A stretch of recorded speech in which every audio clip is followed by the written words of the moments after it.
Hey guys, welcome to Shades Tube, and thank you so much for tuning in. It is 9:25 p.m. I came on a little bit earlier tonight, so we can all go to bed, especially me because I'll be up too late. Tonight, guys, we're going to talk about um, a message Trump's shooter sent his boss before his assassination attempt. We're going to also go over some updates regarding Trump and everything that transpired on Saturday. Okay, so guys, let me ask you to thumbs up this video first if you enjoyed this content. Also, if you're not subscribed to the channel, please subscribe below and hit that bell notification so you can be notified of any upcoming videos. Also, share, comment, and check out my other videos. All right. Thank you. Welcome to all my new subbies. Thank you so much for joining Shay's family. And thank you to everybody who's been with me for the longest. I definitely appreciate each and every one of you guys. Okay. Okay. I hope you guys had a great day today. I hope your work day went good. Mine went pretty good. I went shopping, bought a couple items. Y'all get to Hobby Lobby. They do have a good sale. So make sure you check out Hobby Lobby and get on over there. Um, and I just basically worked. That was it. And I came home just to do this live, and then I'm going right back out because I have to go pick up my daughter, and that's going to be it. Then I'm gonna come back home and probably do some things on the computer, and that's going to be it. And then I'm going to bed at a decent time tonight because I got to get up early again in the morning. I have something to do, and then I'll go to work. All right, let's go ahead and do that Copyright Disclaimer Act under Section 107 of the Copyright Act of 1976. Allowance is made for fair use for purposes such as criticism, commenting, news reporting, teaching, scholarship, education, research, and etc. That entire copyright disclaimer is in my description area of this video. It will be in the comment area, and part of it is scrolling across that screen right there. All right. All right. So we're going to go ahead and get started, y'all, with some breaking news. Topic time is basically I guess it is breaking news and topic time. I guess it's all of it combined. So let's go ahead and get this started because we definitely won't be in here long at all like we did earlier today. And if you didn't check out that video, make sure you check it out. In the first part of that, like when I'm just saying the copyright disclaimer, it was kind of choppy because my internet was acting up. So you don't even have to worry about that because I say the same thing every time I do a live. But the rest of the video was pretty good. So hopefully tonight it'll be better. Usually it does at nighttime. I don't know what be going on in daytime with Spectrum. I guess because a lot of people using Spectrum. I don't know. And I got a lot of devices plugged up here. I don't know. But anyway, at nighttime, it seems like it works way, way better. So hopefully tonight it won't be choppy. Welcome to everybody in the bushes. Welcome to everybody in the chat. Let's see who's over here in the chat. We got Cara is here. Thank you so much, hon. I appreciate you like always. And good night and sweet dreams. All right, so let's go ahead and get started, y'all, because, we definitely can't be sitting up here waiting on people to come in. So we're just going to go ahead and get started with this live. Let me take that on, put that on up there. All right, so as I was saying, guys, let me turn this down just a little. The gunman in the Trump's attempted assassination, he actually wrote his boss a letter before he started this shooting thing that he did on Saturday. So Thomas Crooks, 20 of Bethel Park, Pennsylvania, again, he fired an AR-15 during Trump's campaign rally in Butler on Saturday after telling his boss he needed the day off because he had something to do. And this is according to CNN News, okay? So he messaged his boss asking for the day off because he has something to do. So the thing is, it doesn't really even make any sense because was he thinking that he was going to get away with this? Because what's the point of even writing your boss a message when you are about to try to unalive the president? If you get caught, you're going to prison. Okay, even if you don't get caught right then and there, they're going to be looking for you because they had him all on camera and stuff like that. So what is the purpose behind the letter? It doesn't really matter. That's what I'm saying. Anyway, Crooks, who was unalived by Secret Service agents after grazing Trump on the right ear with a bullet, reportedly told his co-workers he would be back to work on Sunday. Can y'all believe that? He told his co-workers he was coming back to work on Sunday. Either this boy is just plainly was immature or just arrogant and thought he was going to get away with it, or just plain psycho. If you attempt to assassinate the president, or even if you unalive him, why why would you even think you're going to be able to go back to work? What is the purpose of writing your boss a message when you know you are doing something criminalistic that can get you caught in trouble and everything else? That's so weird to me. I mean, I can't believe that. Then he told his co-workers that he would be back to work on Sunday.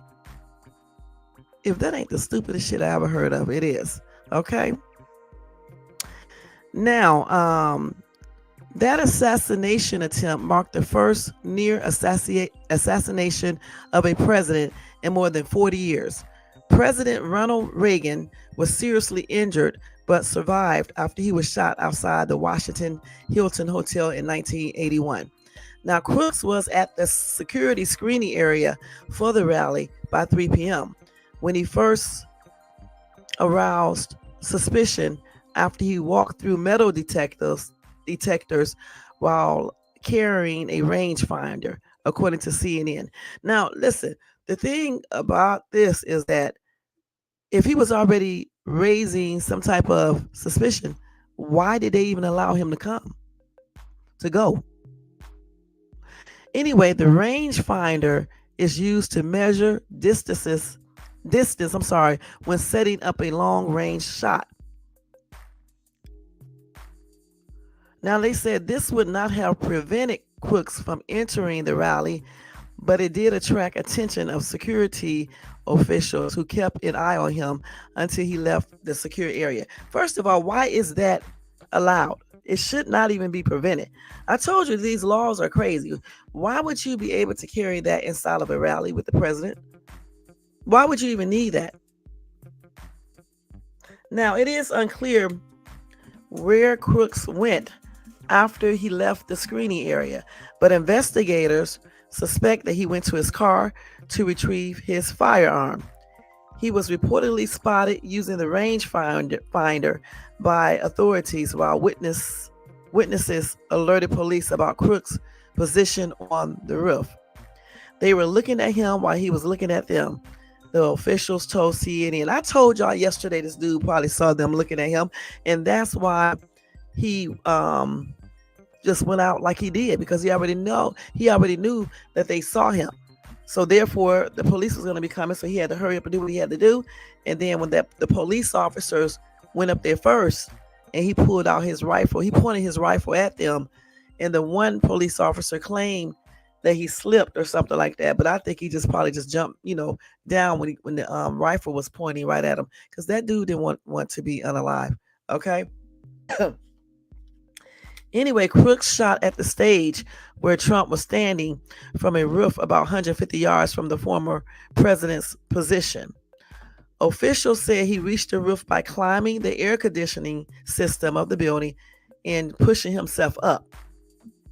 CNN reported that after the shooting, a bulletproof vest, 3 fully loaded magazines, which carried nearly 100 rounds of ammunition, and 2 remote control explosive devices were found in Crooks' car. So this dude had a bulletproof vest. Okay, so he didn't wear that when he was on the roof, because I guess he thought he was going to get away with it. Okay, so I'm thinking that he thought he was going to get away with it. Then he was going to run back to his car, put on his bulletproof vest, and get out of there. And he got all the ammunition just in case he have to, have a gunfight or whatever the case is. And then he had those explosive devices. I guess he was going to set that off somewhere. I don't know. Anyway, the location in which Crooks was able to fire from with a rifle-style firearm has prompted criticism of the Secret Service and raised questions about whether there was a security lapse that led to the shooting. And that's, let's see. Anyway, they said Secret Service Director Kimberly Cheeto is expected to testify before lawmakers about the attempted assassination on Monday, as they should, because I said before, when that witness in the red, who saw him first, when he was walking to the rally, but not really necessarily in the rally, because I think he said he didn't want to be like right there in the rally. He was standing like on the outskirts or something like that, the back or something like the side of somewhere. And that's how he saw that dude bear crawling up on the roof or up to the roof or on the roof. And he went to alert the police and started pointing and stuff. And the police was looking all on the ground. I guess, I don't know, they was oblivious to what he was talking about, I guess. And then he tried to alert the Secret Service. And this witness said that Crooks was up on that roof for about 3 to 4 minutes before he actually started to shoot. And he started shooting. That's when Secret Service and the police ran up there. I think the police was gone first because remember, they said that the police officer got up there. It was two, I think. One was helping the other one up, holstering the other one up. And when he was going up, he saw Crooks up there with the rifle in his hand. And when Crooks saw him, he turned around with the rifle pointing it at the police. The police claimed that he lost his footing or whatever the case is, or his hand grip, and he slipped down. Now, in one story, it said that he jumped down when he saw the rifle. So I don't know which one is true, but even if he did jump down, I don't blame him. Nobody wants to be unalive. Okay, and then that's when the snipers came in and took Crooks out, just like that. And remember, Crooks was also laying on his belly, in the bell, I guess that's the way he was doing a bear crawl too, because you get on your knees and hands, and so he got on his belly to to shoot and stuff. That's crazy, man. So I guess now they're questioning why did it. First of all, why didn't they have snipers up on that roof in the first place? Why wasn't the whole entire area basically covered? And then say if it wasn't, why didn't the Secret Service check that out immediately? You know what I'm saying? The police too. Also at the security thing, if he had that range, whatever that thing is called, the finder thing, the range finder, I think, even though it's allowed, I just don't understand why is it allowed in a rally with the former president there. And then if they were suspicious of him, they should have been watching him anyway and even told the Secret Service or the police to keep an eye on this dude. I mean, for real, watch him. It was just too many signs, and they did not take them. And why, I don't know, because the boy looked crazy as hell. Let's keep it real. Now, let's go ahead and go to the next one. So we just found out what Crooks told his boss, okay? He said he asked for the day off because he had something to do. Then he told his coworkers he was coming back to work on Sunday. Dodo bird, all right? So next, guys, a former FBI official says Secret Service snipers could have mistaken the Trump shooter for a police sniper. They could have. We don't know because no one said this. This is what a former FBI person is saying. Okay, so an ex-FBI official says the Secret Service may have had a comms breakdown, a communication breakdown at the Trump's rally shooting. Okay, Frank Figliuzzi said agents may have mistaken the shooter for a police sniper. And why, I don't know, because he was not dressed like one. He says security protocols and coordination between the Secret Service and the local police needs improvement. Okay. Let's see what else they say here. So he said in an opinion piece published in Daily Mail, he said it was highly likely that the Secret Service was responsible for security within an enclosed perimeter, while the local police took charge of the wider zone outside. So again, the Secret Service was responsible. He said it was highly likely that the Secret Service was responsible for security within the enclosed perimeter, and then the local police took charge of the wider zone outside. So I guess they get ready to start placing blame. All right.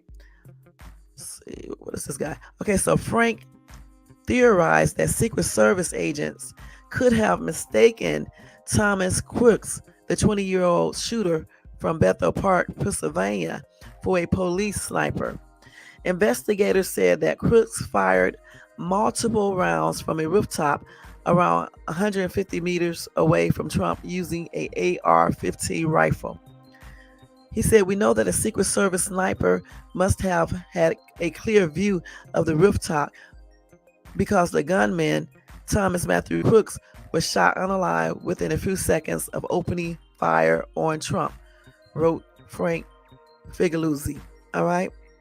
But why did that sniper ignore crooks till then. Now, that's when I guess the guy in the red was, pointing and telling them that somebody was on the roof. Okay, so maybe he did think that was a sniper. Who knows? Now, one plausible explanation is that the Secret Service, which is separate from the FBI, assumed the assassin was a police sniper, part of their security team, Frank added. Okay, so if you assume that, just to make sure, you would think they would probably contact the police officers, and ask them that they have somebody up on the rooftop. Now, he wrote that such a case implies serious failures in communication. I would expect police and Secret Service teams to not only meet and introduce themselves, but map out their specific roles in detail.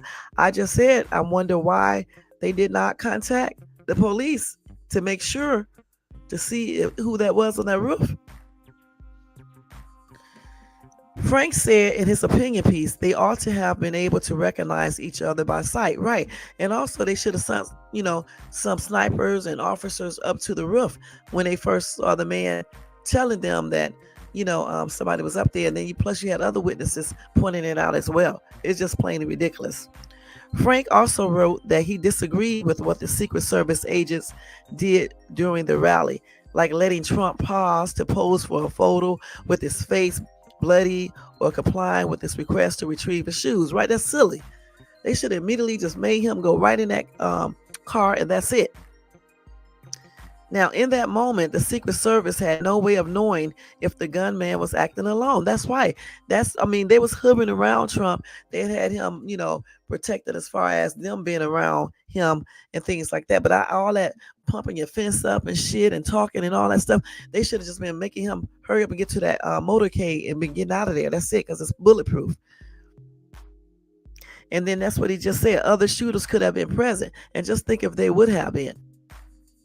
Now, Frank Figliuzzi served in the FBI for 25 years, working in its Atlanta and Washington, D.C. headquarters. Now, in 2011, he landed the role of Assistant Director of the FBI Counterintelligence Division. He now works as a news analyst and commentator on MSNBC. The Secret Service, you guys, they are currently under scrutiny for failing to protect Trump and to prevent the shooting from happening, because they could have if they just would have went up there and stopped it. Point blank. And I'm not going to read the rest of this because it goes on and on and on. I basically told you guys what you needed to know regarding that article. I told you that this former FBI official says Secret Service snipers could have mistaken the shooter for a police officer. Now, this is what he thinks. It doesn't mean it's true. All right. And it could be the real reason. Hey, Strong Spy, thank you so much for tuning in. He could be true. Let's read a couple of these comments real quick. Hurry up. Amy said, bullshit. They have agency comms. They have multi-agency comms. They have emergency comms. And why the F was that complex of buildings? Why the F was that complex of buildings 130 meters away with a clear line of sight to the stage unsecured? And I say the same thing. Why was it unsecured? Was this a setup? I asked that again. Was it a setup? Is someone working inside that camp that wanted him assassinated? Or did they just simply didn't give a shit? Or I don't know what the hell went on there.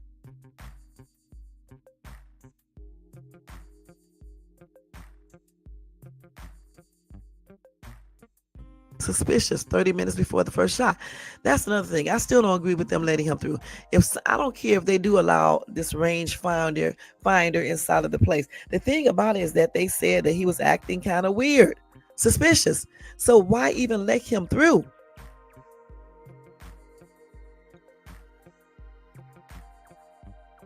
Why? if he's acting kind of weird and suspicious and things like that. Excuse me, y'all.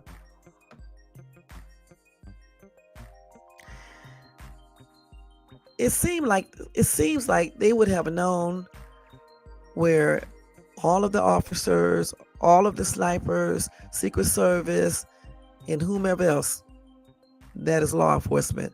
It seems like they would have known, they should have known where everyone was located at. Every area within around the president should have been secured. Point blank. When the guy in the red told the Secret Service and the police that when he started pointing and said somebody's up there, they should have listened.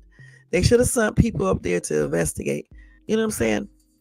They should have sent the police and not the Secret Service, but the police and snipers up there to investigate. Even some of the Secret Service people, because they could have prevented all of this from happening if they just would have did that. Point blank.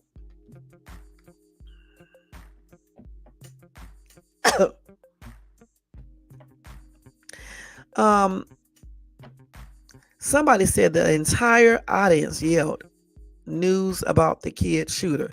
There was even a city cop on the roof less than 10 feet from the kid. And why didn't they see him? The kid turned the rifle toward the cop. Okay, that's the cop who climbed up there. And the cop did nothing but leave. He was scared. He said he lost his grip and fell. I'm thinking that's what I'm saying. I'm thinking because I don't know. I am thinking that he probably just dropped back down because when a 20-year-old gunman pointed that rifle at him, his life probably flashed right in front of his face. Please, I would have jumped down too. You know what I'm saying?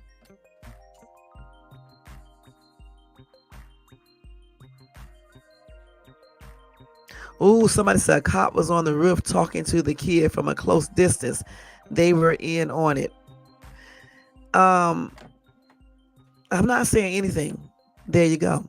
Okay. Somebody said it was pre-planned beforehand. All right.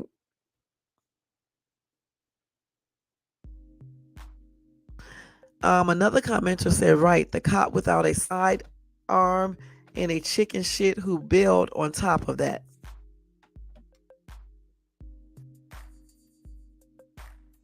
Somebody else said he was there because he was told to be there. I bet he was misled about his participation.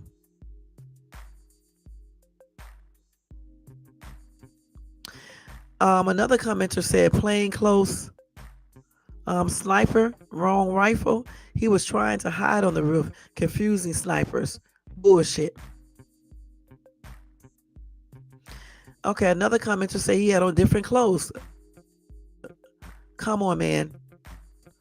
Another commenter said he was not wearing Secret Service or police clothing. Right. He was wearing iller clothes. They had to know. Every rally supporter knew he was the you know what. He was also too young to vote.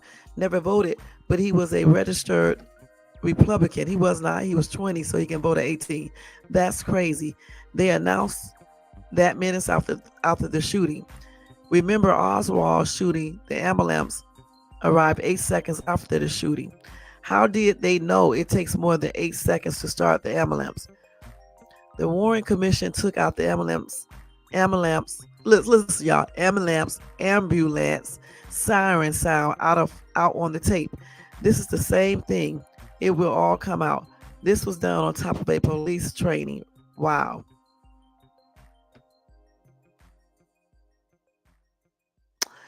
Let's see. What else they got here? Hold on, y'all.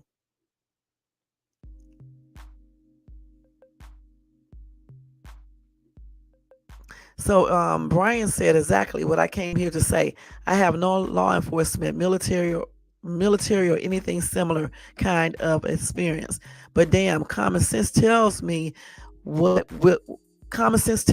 state of the art communication and site plane layout, etc., they knew or should have known exactly where every law enforcement officer was, especially in overlook location. And I agree.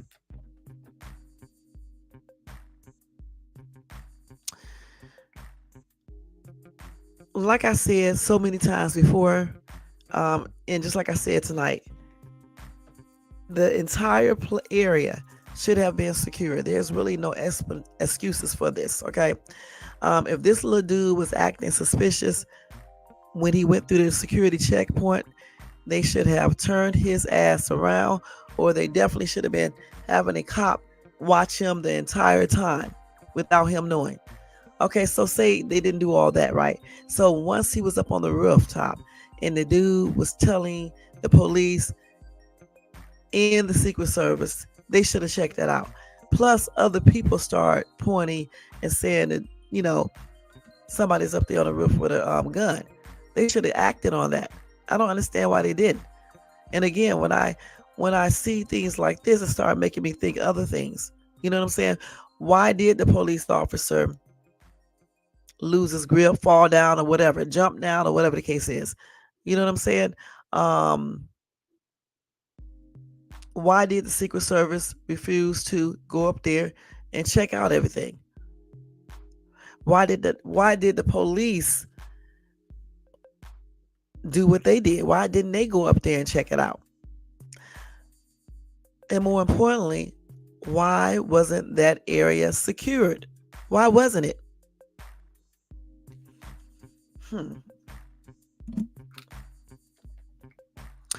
So let's go ahead and go to the next story. It's just plainly ridiculous.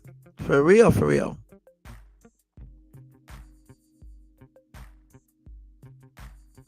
So the dad of the Trump shooter called police after the attack with concerns that his son and gun were missing. Okay? And this is according to reports. Matthew Crooks realized his 20-year-old son, Thomas Matthew Crooks, and an AR-style rifle were missing shortly after shots were fired at the former president at a campaign rally on Saturday in Butler, Pennsylvania. 3 senior law enforcement officials told NBC News that the father called police. Law enforcement officials then went to the home where Crooks lived with his parents in Bethel Park, Pennsylvania.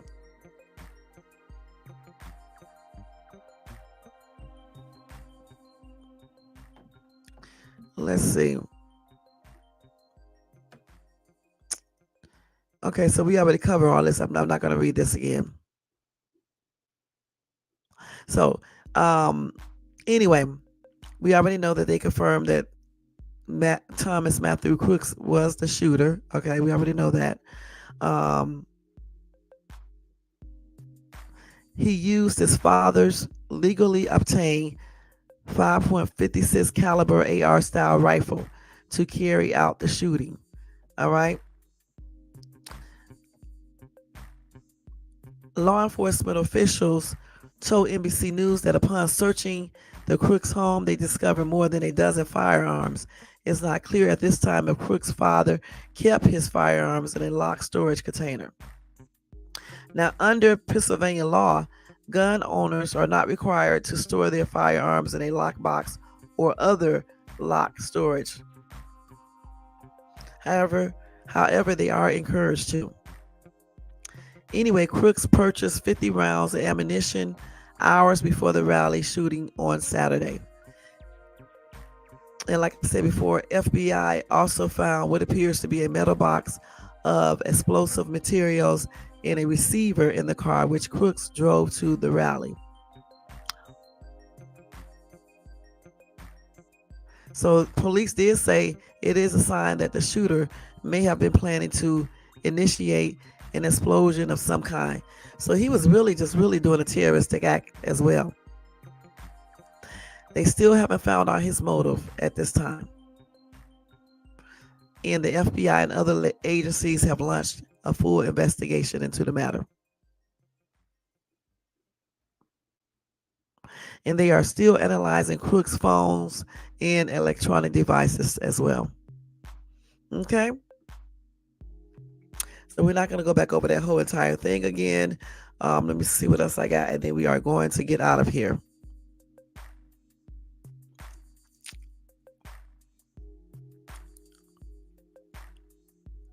So I think that's it with that, guys. I really do. I just really updated everything just like that. Um, there's no need for me to keep on telling you about the boy because we already went over who he is and things like that. So there's no need for me to keep on going over that again. But like I said, so now we know he definitely had explosives in the car, explosive material in the car. He had many. What did I just say? He had something in his house, guns, more guns. I can't remember, or in his car. Okay, he had ammunition, a bunch of that in there. He had explosive material as well. So it does look like he was trying to do some type of terroristic type stuff going on. He was, terrorism. That's what he was trying to do, point blank. That's what I think, anyway. Based on what the things that they found in his car.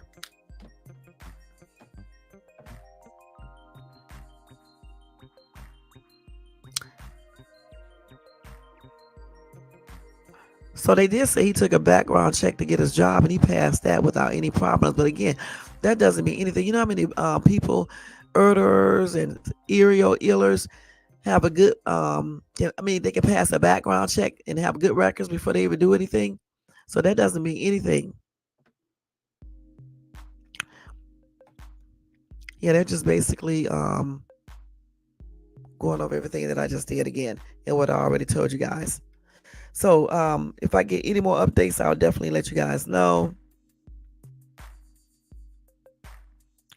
And once they get a motive, I don't think they will ever be able to find out for real, what the motive was, since he's unalive, unless he left some type of proof in some of those, in his phone or computer or something like that he might have and stuff. So hopefully they will be letting us know what his motive was and any other information we need to know. Okay. As far as these victims and stuff who got hurt and things like that, we already know one person was unalive, a firefighter, okay, and two other people were injured critically. I don't know what their status is yet. I'll probably look tonight and let you guys know tomorrow and then go from there. All right. All right, we've been on here for 32 minutes, y'all. I told you I was going to be fast tonight because I have to get ready to go and stuff. And I still haven't gotten another update on the little girl who was found unalive, the 3-year-old, at the San Jose Recycling Center, okay? But I'll look at that tonight and then look at it in the morning. And then maybe if there's an update, I'll let you guys know tomorrow.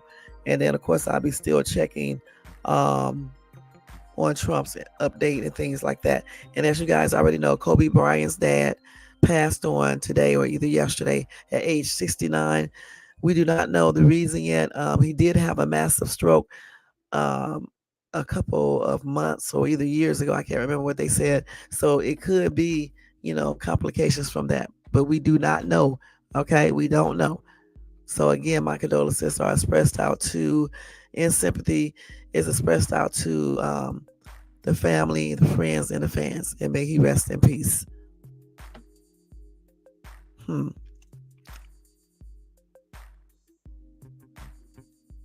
So let's see what else we got here, guys. I'll tell you guys that story tomorrow.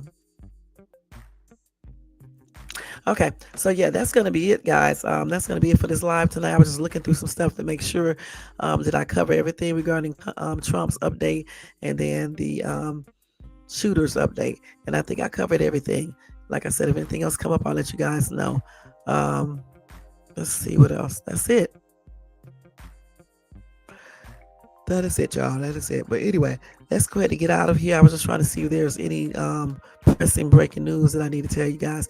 Don't also, y'all, Shannon Daughtry, she passed on this past weekend as well, age 53, I think.